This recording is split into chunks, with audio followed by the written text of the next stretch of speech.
Hey there, this is David Newby once again, the best-selling author of State of the Kingdom Address, God's Wake-Up Call to the Sleeping Church.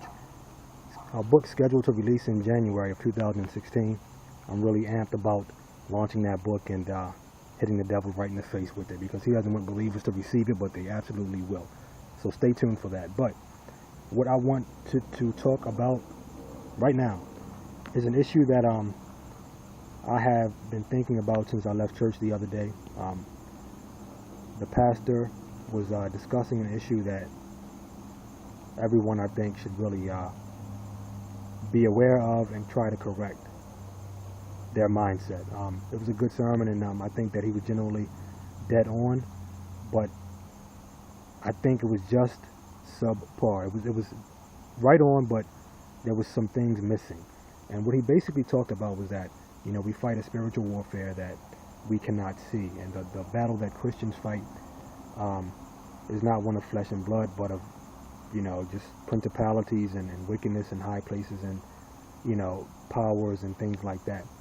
He was basically insinuating that we cannot see the battle. In general, I receive that. It's in the Bible that it is a spiritual battle, that we can't see it, but I want to open your eyes right now, wake you up, and let you know that in these days, although the Bible says that it is a spiritual war and that we cannot see it, I'm here to tell you that we can see it. God just has to adjust your eyes. Turn them around a little bit, you know, turn your pupils or whatever around a little bit, and sharpen your focus and let you see another dimension. If he were to open your eyes, you would see the spiritual warfare. You would see devils, you would see Satan, you would see angels, you would see Jesus, you would see a lot, okay? It's just a matter of him opening your eyes. Again, I received the Bible when it says that we do fight a spiritual warfare and we cannot see. Surely, but in the same manner, we can see if God were to open your eyes up and let you see. Now, how does he do that? Well, number one, you have to have faith in him, and knowing that things that can't be seen can be seen, if you have the faith to have them be seen, and if it's his will for you to see it. Secondly, the more you actually pursue God and live in him, the more sharp, I guess, for lack of a better term, your spiritual senses get.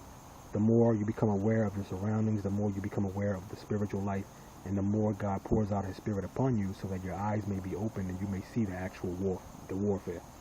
If you watch some of my videos on YouTube, I mention a lot of the war situations, the battle situations, the spiritual battle situations that I fought. I've told you about the dreams and the dreams, and even some visions, but I haven't told you the personal encounters I've had, where I've actually seen Satan face to face, in flesh, in blood. No dream, no vision, face to face.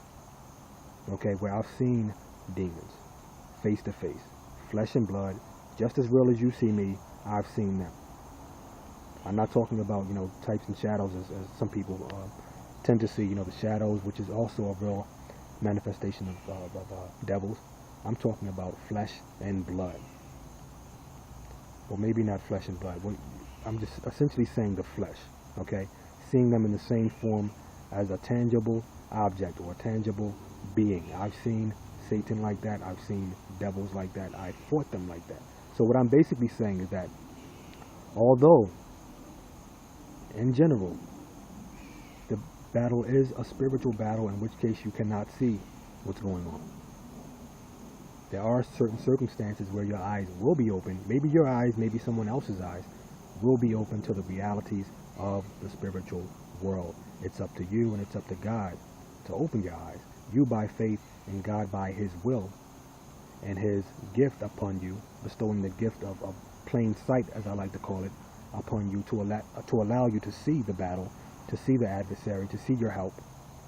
Okay, so it's a matter of God's will and his grace to give you the gift.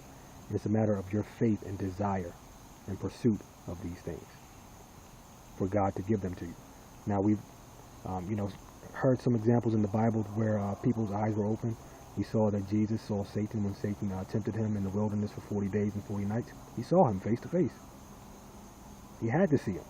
How else would Satan tempt him? You know, we saw that Jesus saw Satan fall from heaven and was cast out. We saw that Elisha looked up into the sky and he saw a host of heavenly angels there was some war, I forget exactly the war, but Elisha's servant couldn't see it, and he feared the armies that were against Israel, and Elisha told God, you know, God opened his eyes and let him see that the people that are with us are more than the people that are with them. And he was talking about the angels that are with us, or with Elisha, were more than the people of the army that were against Israel, that was against Israel. He saw the spiritual things. His servant's eyes had to be adjusted so that he could see them too. You see? So the spiritual life is real. So kudos to the pastor / apostle the other day, who was a great man of God, a wise man of God. He was right in saying that we cannot see these things because they're spiritual. But he was also wrong in that he said that it's totally spiritual where we cannot see, because we can see certain things, and you can and you will see certain things, flesh and blood, as God opens your eyes up, as you desire to have your eyes open by faith.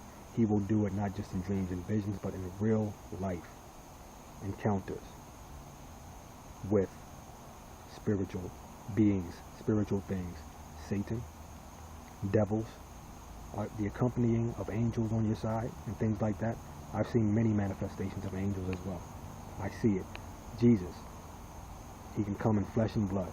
I've seen him in visions. I've seen him in visions, and you know, in kind of like in light form, okay, and slight manifestations of him in like flesh and blood, but no real strong manifestation of him in flesh and blood. I guess that has to do with my time, you know, the time, or my level of desire and faith, or even his will. Maybe it's his, you know, appointed time. But he even told me, as the helicopter goes by, I do apologize about that, he even told me that he will appear to me face to face one day. He told me to get ready, because I was scared. I didn't want to, and he told me, you know, fear not, don't be afraid. It's only me, and I come in peace and love.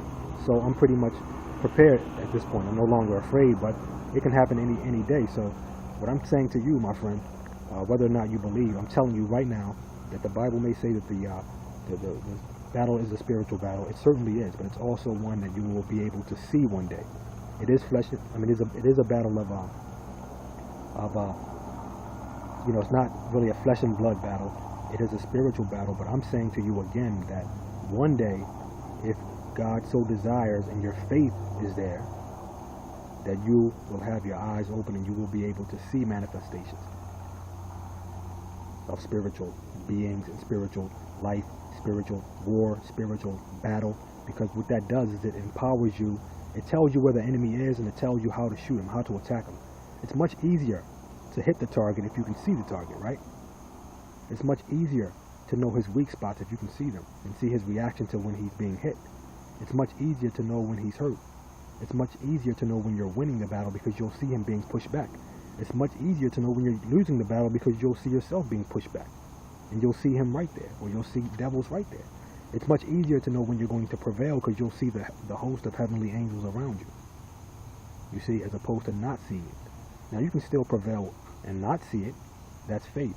But when you have faith and you do see the battle, you do see the spiritual climate, the reality of life, that empowers you, it equips you, it informs you, it gives you strategies and tells you where to go in to attack the enemy, this way or this way or this way. What's his weak spot? Where is he attacking from next? It gives you an idea. Now, I may be way out there to some people, maybe even you, but I'm telling you, this is the life that I live. This is the life that God's end-time army will live, especially the leaders and the warriors in the army, because they are the ones who will be at the forefront of this revolution, this revival on earth, and the revival being the advancement of God's kingdom on earth, the end-time revival, which prepares the way for Jesus' return. So look, I'm a highly spiritual being. I live spiritually, unabashed. I'm totally comfortable with that. But I can live as practically as anybody out there. We can talk business, we can talk basketball, we can talk politics, we can talk food, or we can talk God, or we can go really, really, really, really, really deep in talking about God. I'm a pretty well-rounded person by the glory of God, you know?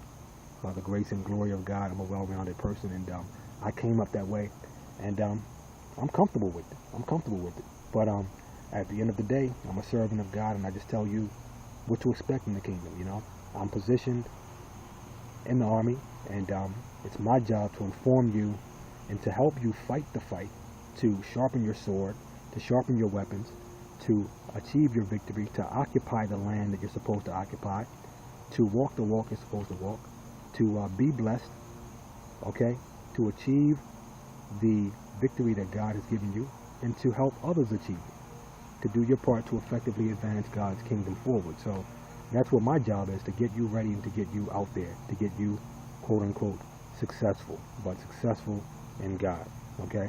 Because the world's success comes as a result of that. Once you're in God, everything else works out. So I'm not going to get too much more into that, but